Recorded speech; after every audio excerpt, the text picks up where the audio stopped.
天的一個世間，明辨是非根本太難，才白未必可給我壯膽，反給我招來多少劫難。時局未必可一眼看真，成敗又怎可以問？有誰能猜得透？情能變恨，令前程變做遺憾。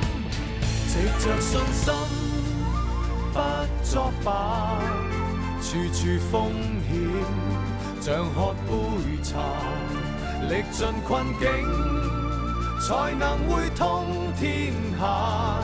為何未可算神話？頑強地踏正途，我走過我的路，亂世跨出千里闊步，看天空有幾高，情願任世人話我還未夠好，終於心裏赤道，理智未跌倒，於心不愧，重情是貴寶。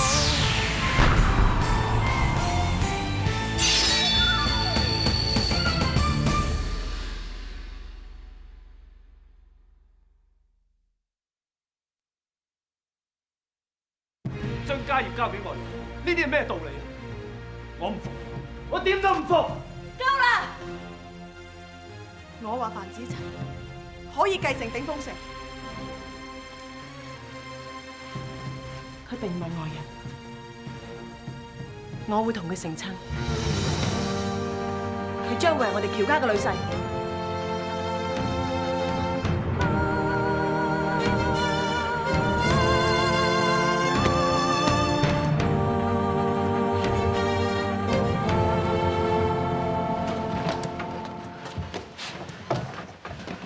你真係要走？你阿爹同我妹咁絕，父女聯手，我仲可以留喺條家？你明知阿爹重病在身，你咪當順佢意思咯。俾范子齊坐咗大掌櫃個位，咁又點啊？唔通名利真係比親情更重要？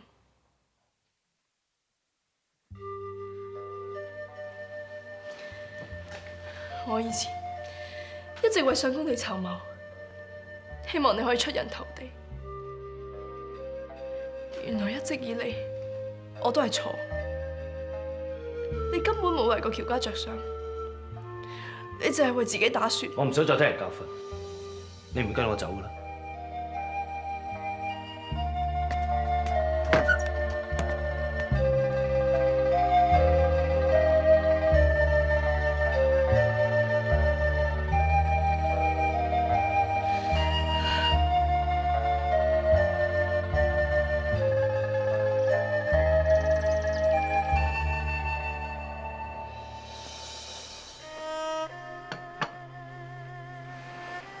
俊啊，正話喺大廳，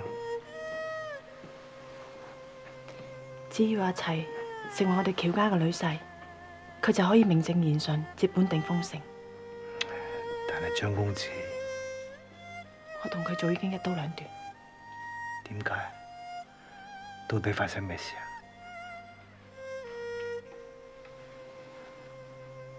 當日佢嚟我哋喬家造訪，佢見到元新，佢為咗向朝廷立功，官復原職，所以舉報阿爹。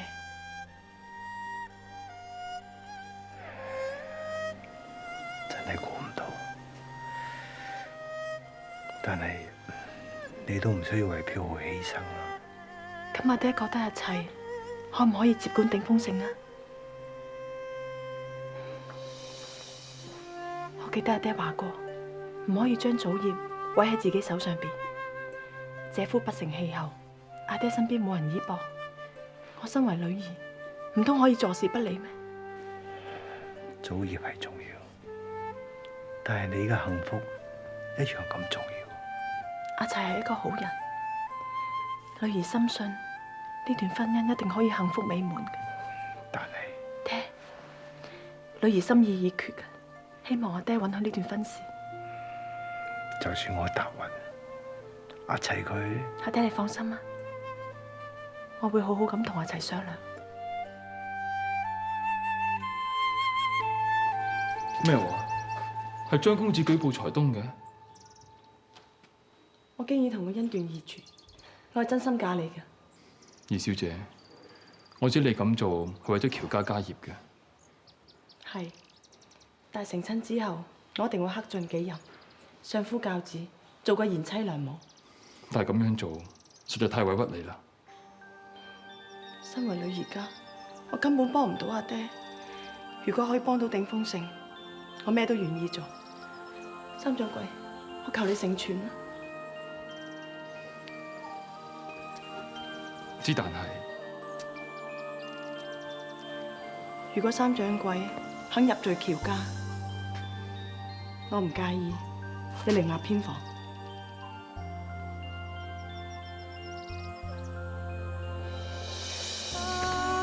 二小姐，三掌櫃，我求你成全啦。二小姐，你起身先講啊！如果你唔應承，我唯有長跪不起。二小姐啊！阿齊，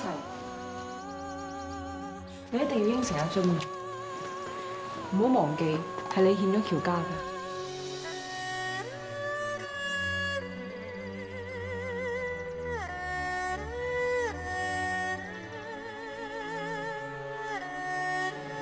二小姐，你起翻身先講。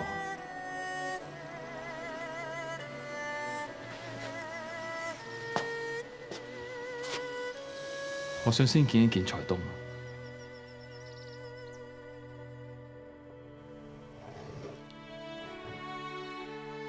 將軍，我輸啦。其實你個奇藝相當，你今日舉棋不定，是否心有疑慮？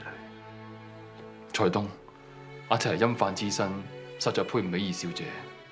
呢件事我問過夫人，知道令尊係遭人冤枉，你哋都並非係大人。但東窗事發，恐怕連累喬家。林侍郎已經離世，應該係無後顧之憂。萬一呢件事將來俾人哋揭穿，就當係天意。二小姐蒙在鼓裏，對佢實在太唔公平啦。世事難料，路係阿津自己揀嘅，佢自會承擔後果。阿齊仲有心事未了。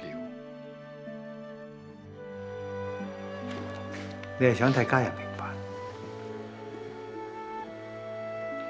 鼎豐盛如果呢次能夠渡過難關，東山再起嘅話，你就可以用票號嘅資金替齊家翻案，還令尊一個清白。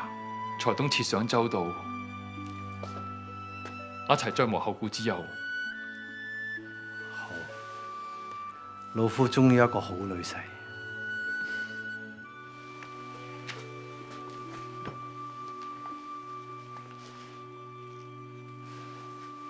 收咗佢，鼎豐盛以後就交託俾你。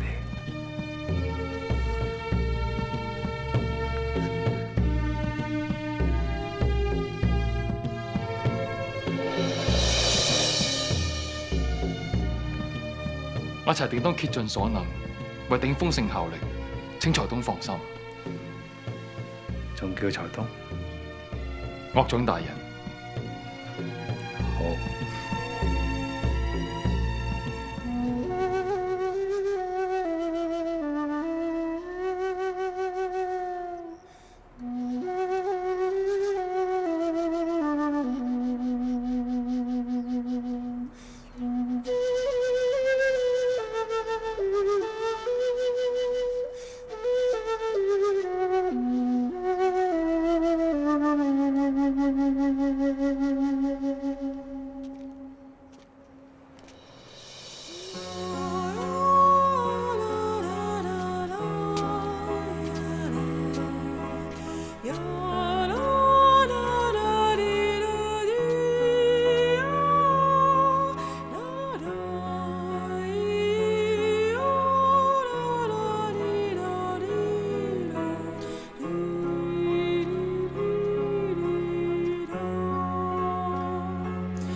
拜天地，二拜高堂，夫妻交拜，向老爺奶奶敬茶啦！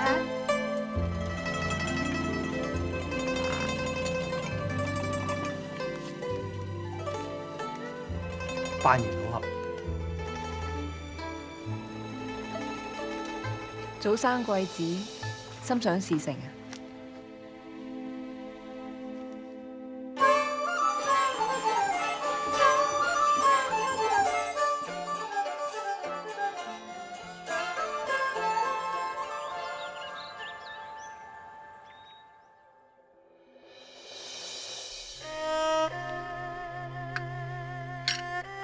呢劑藥雖然好苦，但係苦口良藥啊！老爺服過藥之後，休息下，好快就冇事嘅。我個病情自己心中有數，唔准胡思亂想㗎。唔准講啲唔吉利嘅説話嘛。我幫老爺閂咗個窗佢。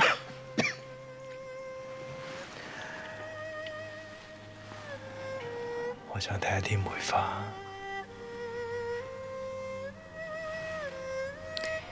棵梅樹係當日老爺同夫人一齊種㗎，老爺一定又想起夫人。數十載結髮之情，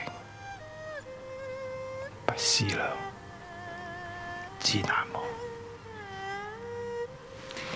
我聽鄭嫂講過句説話，佢話死在夫前一朵花，夫人離世應該冇遺憾㗎。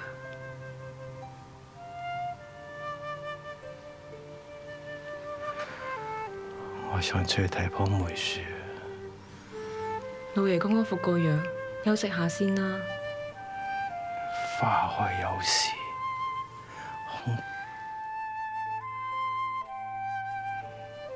放我出去。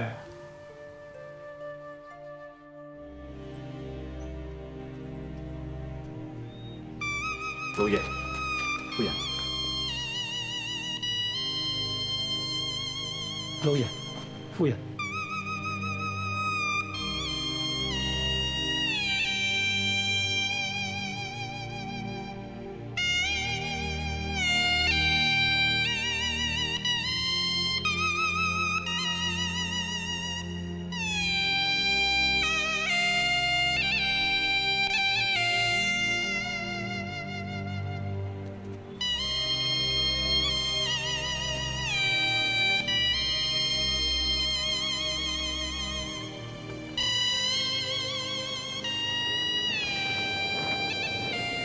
年年只是人空路，處處可尋花不開，真係好靚。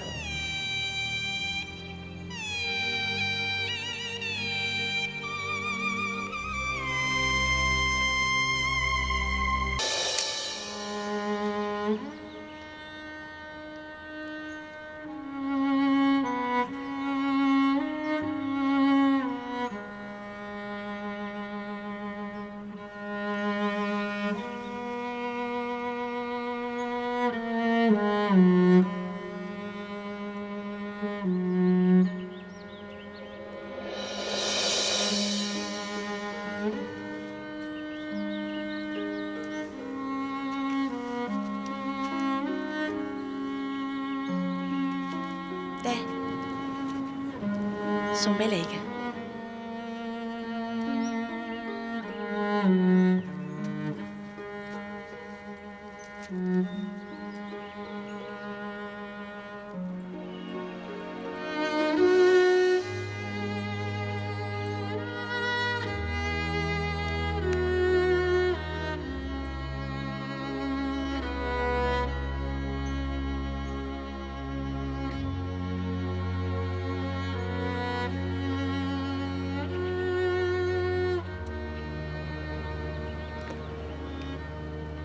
我本業呢生係有2個好妻子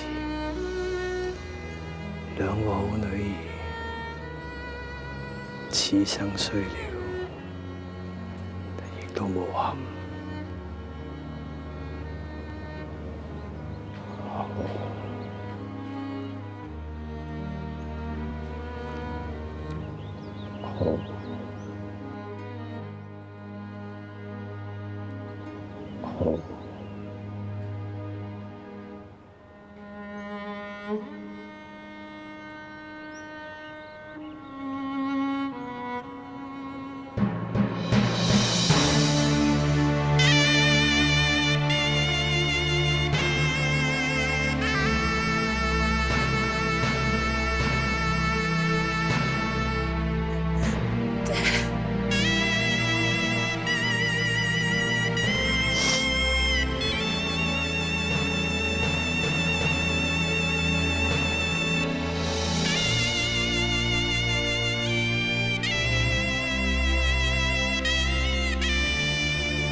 宋文，發生咩事啊？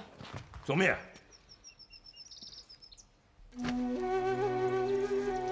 你究竟做咩啊？我剛才喺度練劍，一時間過分入神，冇留意到哥嚟咗啫。係我論盡，唔怪得崇文嘅。頭先真係嚇死我啦！對唔住啊，娘親，要你受驚。崇禮要你反京，都係為你着想嘅咋。不過用嘅方法係過分啲。畢竟你哋係兄弟，應該相親相愛，唔准心存芥蒂。係啦，宋文，既然喬小姐已經嫁咗啦，唔好再諗咁多啦嚇。天下之大，豈無芳草？以你嘅才華，遲早會揾到一個合意嘅人嘅。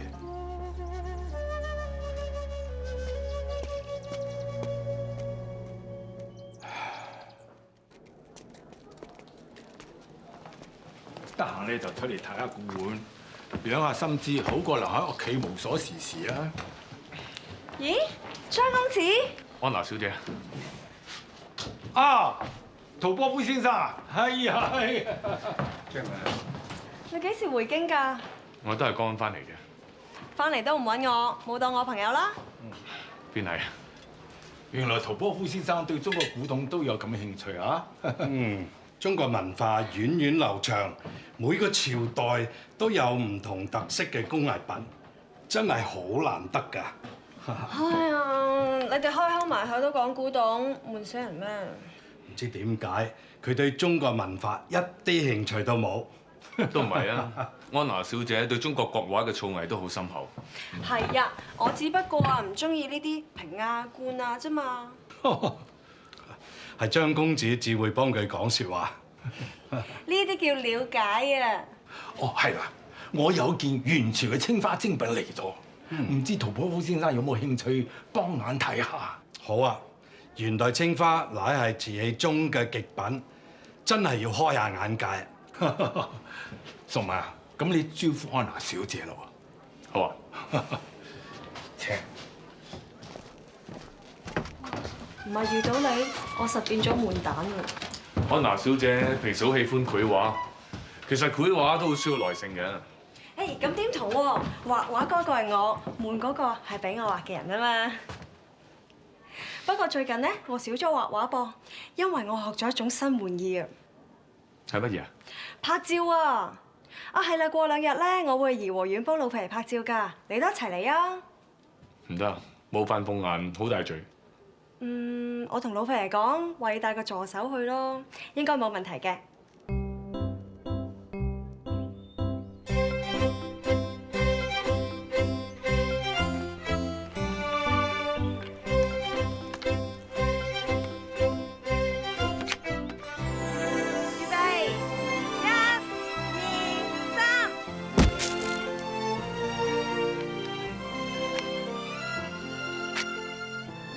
喂，你好似好驚咁嘅。我以為係楊昌嘅聲音嚟㗎，你又唔話俾我知嘅。啟稟老佛爺，茶點已經準備好啦。約瑟芬公主請。請。安娜，你都一齊嚟啦。謝老佛爺。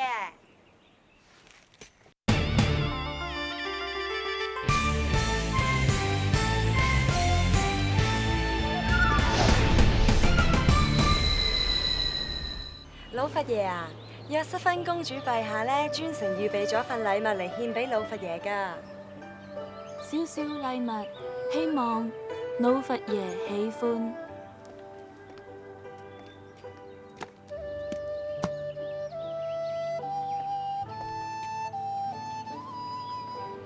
好精緻嘅火槍，呢支係本國最新式嘅火槍，請老佛爺試下佢嘅威力。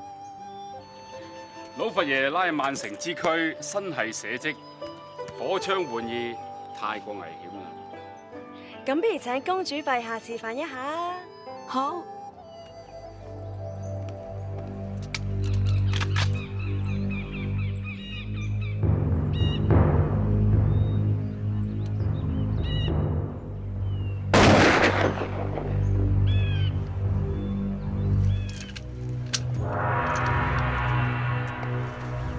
天少，歐洲各國皇族都係用火槍狩獵嘅，而家冇人用弓箭咁落後。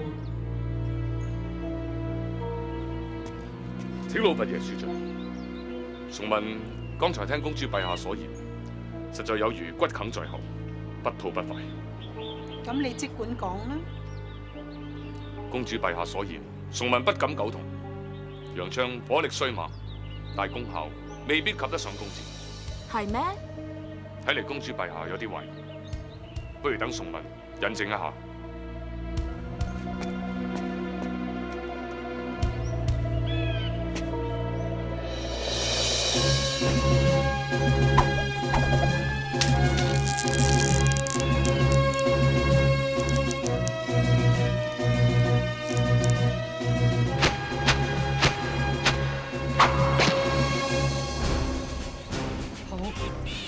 好一個一箭雙雕。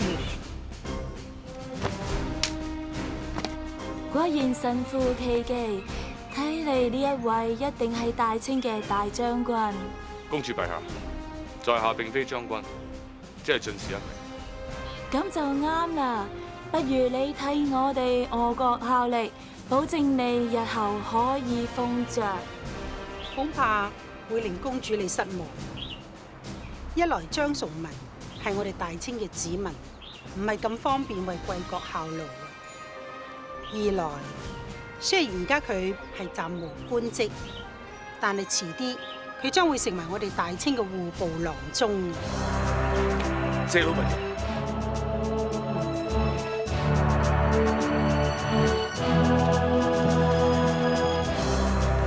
喂，老闆，貴寶號草擬嘅借貸文件已經準備好啦。借銀2萬兩，利率5厘，2年內還清。請過一個目啊！不必啦，利率5厘嘅話咧，相對平遙啊，好多票號都可以做到。咁我亦都唔需要麻煩范大掌櫃你啦。韋老闆嘅意思係，我向來都唔中意轉彎抹角嘅。如果利率3厘嘅話咧，咁我就幫襯鼎豐城。3厘？恐怕整個平遙嘅票號都做唔到喎。韋老闆，5厘利率已經好優惠㗎啦，而且票業會館有個規矩，就借出去嘅貸款係唔可以低過5厘利率嘅。規矩係人定嘅啫，范大掌櫃，做生意要識變通，唔可以墨守成規㗎。講真，鼎豐城今時唔同往日啦，失咗我哋嘅大客，亦係你哋一大損失。其實啊，3厘同5厘，只得你知我知。嗱，如果你願意嘅話，我保證啊守口如瓶，咁你大可以放心啦。真係對唔住啊，韋老闆，鼎豐城一向以誠為本，做唔做得成生意都係其次啫。連招牌都保唔住啦，又何來生意咧？豈不是本末倒置？我都唔想強人所難。嗱，你肯嘅話，隨時揾我。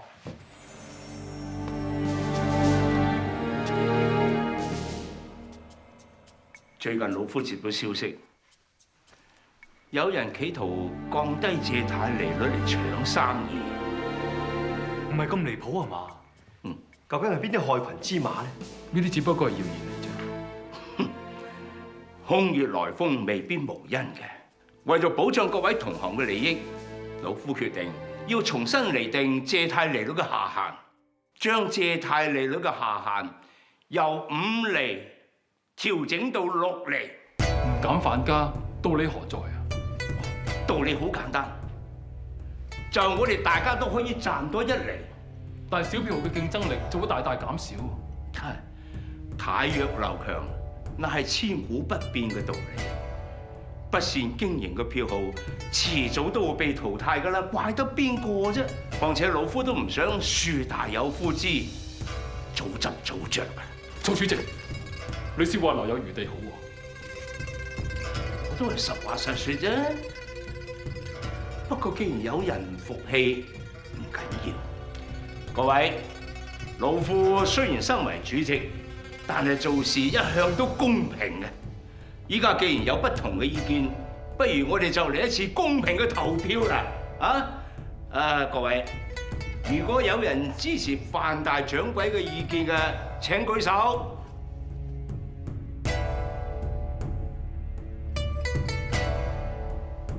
如果邊位支持老夫嘅意見嘅，請舉手。老夫係咪為各位做事，其實心知肚明，有眼見嘅。好，各位，一陣間雲中樓嗰餐，老夫做東道啊！嚟，我哋起行啦！范大掌櫃，一齊啊！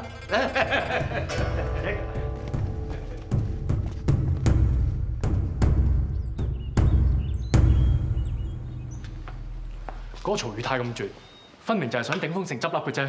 唔好再講，我唔想佢哋擔心。相公，良子，阿妹親手做咗件披風過嚟嘅，你中唔中意啊？你親手做嘅，我一定喜歡嘅。不如試下佢啊！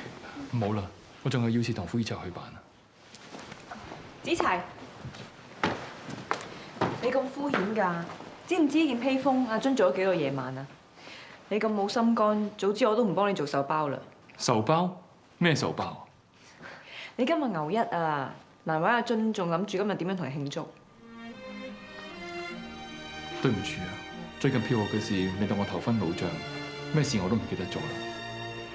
你而家已經成咗親，唔係自己一個人㗎啦。家姐啊，你而家真係成個惡母大人咁嘅款喎。多事啊你，不如試下。好。阿津啲針子真係越嚟灑㗎。多謝你，良子。夫人，壽包已經拎咗入大膳房。手包要趁熱食先好㗎，快啲嚟。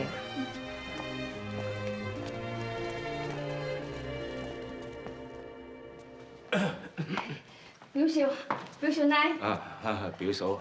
表嫂幾好嘛？斟茶啦。係。唔使客氣，你表少奶。查實咧，我嚟揾你哋啊，係有一事相求。坐低先講嚇。有嘢你不妨開門見山喎。係咯，大家自己人咪有嗰句講嗰句咯。咁我就唔怕冒昧啦。其實咧，我係想去探下我個仔阿飛。嚇？你想見康飛？係啊，我好耐冇佢嘅消息啦。我託人寫咗封信俾佢，話俾佢知佢阿爹病死咗，又唔知道佢收到未。我好掛住佢啊！我明白，大家飛坐緊大牢啊嘛，唔係話見就見㗎。我知，就係因為咁，我先至嚟求表少你幫忙啊！話晒表少你都係堂堂永亨泰嘅大掌櫃，一定有辦法嘅。哎呀，我都係打工㗎咋，我又唔係財東，有咩辦法得㗎？我只係想見個仔一面啫。表少唔係咁都唔幫忙啊！阿飛同我講，佢話佢所以有今日，都係因為表少你。佢話你會幫我㗎。得啦得啦，話晒大家親戚一場，老爺一定會幫你嘅，嚇老爺嚇。係，你放心，你放心啊！我一定會同你想辦法啊！咁就好啦，多謝表少，多謝表少奶。咁我唔鬼搞你哋啦，我翻去等消息啦。送客啦。好，仔。老爺，點算好啊？放心，佢盲字都唔識多隻，好容易打翻嚟。你真有辦法？芝麻餅都過咗5日啦，點解表少仲唔通知我去探阿飛嘅呢？芝麻餅，芝麻餅啊！阿飛好中意食嗰隻啊！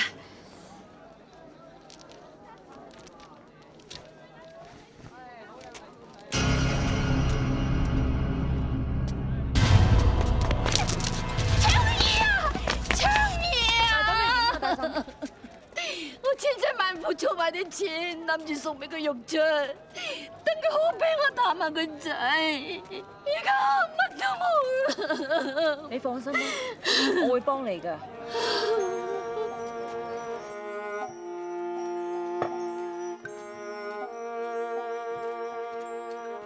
咩事你兩個？車大哥，我想探下我個仔啊！呢度係衙門大路，唔係話你哋想探就可以探嘅。我哋咧都有規有矩噶嘛。咁我哋明白嘅，老人家長嚟到，咪行方便咯。咁你哋想探邊個？康飛啊！康飛，佢3月前死咗噶啦喎。死咗？點解會咁㗎？係咪搞錯咗啊？點會搞錯啫？佢喺裏邊重病而死嘅。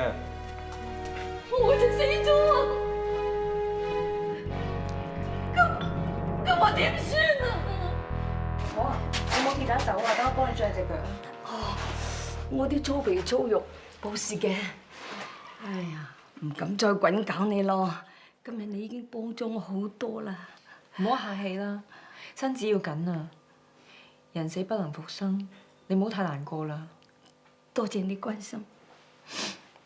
咁我走啦。你唞下咯。好，我會嘅啦。婆婆唔使送啦，得㗎啦。咁你慢慢行啦嚇。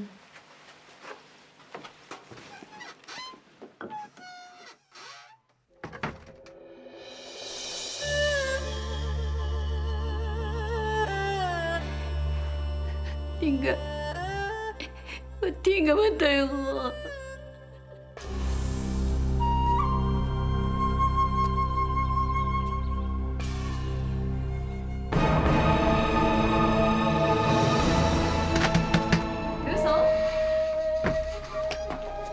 表嫂，你喺度就好啦，我幾驚摸門釘啊！有好消息啊！好消息？咩好消息？咁梗係康飛嘅好消息啦！佢而家咧唔喺平遙大牢啊，佢充軍去咗新疆。你放心啦，表嫂，呢全部咧都係老爺嘅權宜之計。佢個伯伯兄弟啊喺嗰邊話得下事嘅，老爺諗住使啲錢咧幫我康飛疏通下。唉，原來有錢啊，真係使得鬼推磨噶！老爺伯伯兄弟咧，佢保證啊，康飛最多坐1、2年就可以放出嚟啦。表嫂啊，你咪暫時忍耐下咯。你做咩眼定定望住我啊？你仲要呃我？我呃你乜嘢啊？我啱啱去大陸問過，嗰度啲差大哥講，阿飛喺3個月前急病死咗，點會衝咗軍去新疆？邊有啲咁嘅事啊？我諗你搞錯咗嘅啫。呢樣我乜嘢都唔知道。根本一開始你哋就有心揾我個仔去做替死鬼。我真係蠢，我唔應該俾佢出嚟替你老公頂罪。殺林氏郎嘅真正兇手係曹宇泰，唔係我個仔阿飛。你癲夠未啊？當初係你情我願㗎，我唔飲水啊，點咁得我頭低啊？你仲講風涼話？你爸爸佢真邊個？你傻，你一發死分咩？婆婆。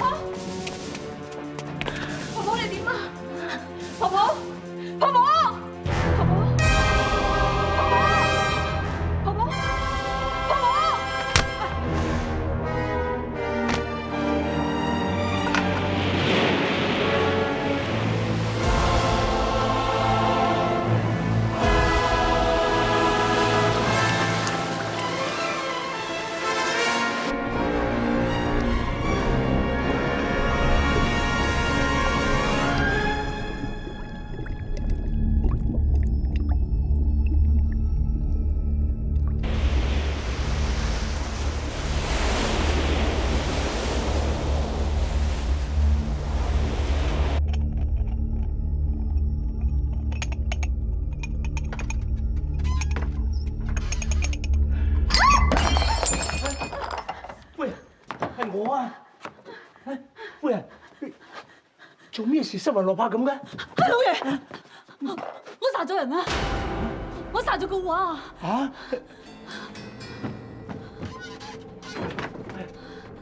夫人，點解會咁㗎？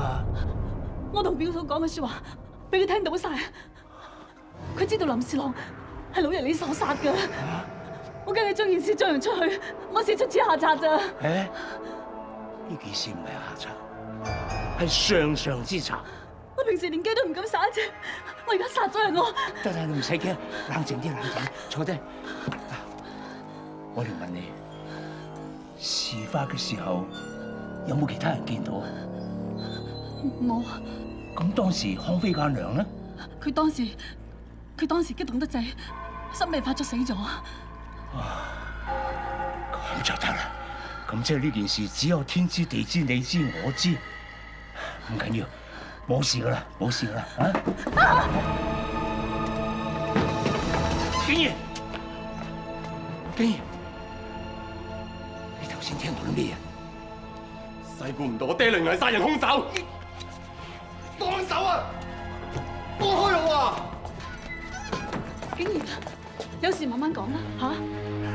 你記住，頭先你聽到嘅嘢，絕對唔可以同任何人提起半句。我點解要聽你講啊？我唔會包庇殺人兇手㗎！竟然啊！呢個時候你千祈唔可以意氣用事㗎。你要知道個後果得㗎。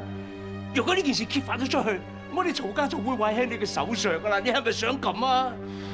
做生意鬥到你死我唔緊要啊，但係人命嚟㗎，點解你兩個要殺人啊？你唔知呢件事嘅來龍去脈，你就唔好咁多事。好，你講俾我知啊！做咩啊？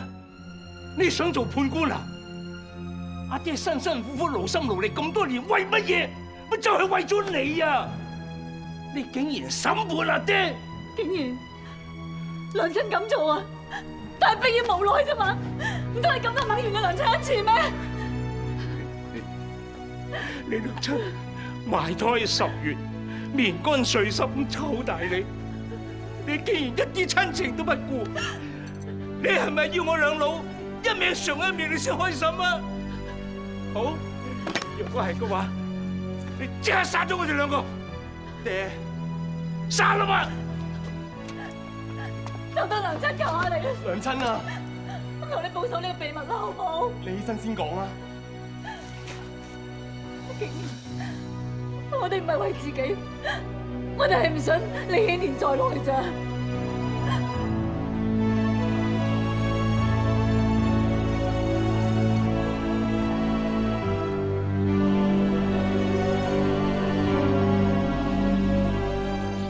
都已經5日啦，岳母點會一啲消息都冇㗎？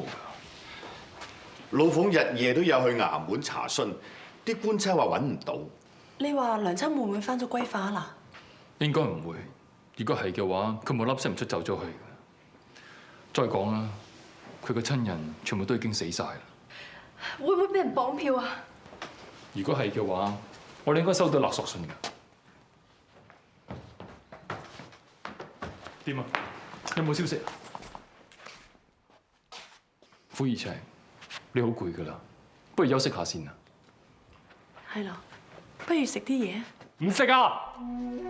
對唔住啊，家姐佢唔會不辭而別㗎。我同關師傅揾問晒成個平遼，一啲消息都冇，佢哋係出咗事啊！阿娘一定會驚人天相㗎。大將軍，我聽日打算在太谷奇園嗰邊再揾啊。我都一齊去。傅怡晴，你唔好去啦，你留翻響度啊！你幫我寫信俾13路幫，同佢哋講，一有消息嘅話，即刻通知我哋。係咯，阿娘呢一劫一定可以大步攬過嘅。要怪我兩命中早早的遇見，餘生不可給你多一天，還需花一生掛牽。我會錯過什麼都不可預見，在糾纏幾年，才知道幸福。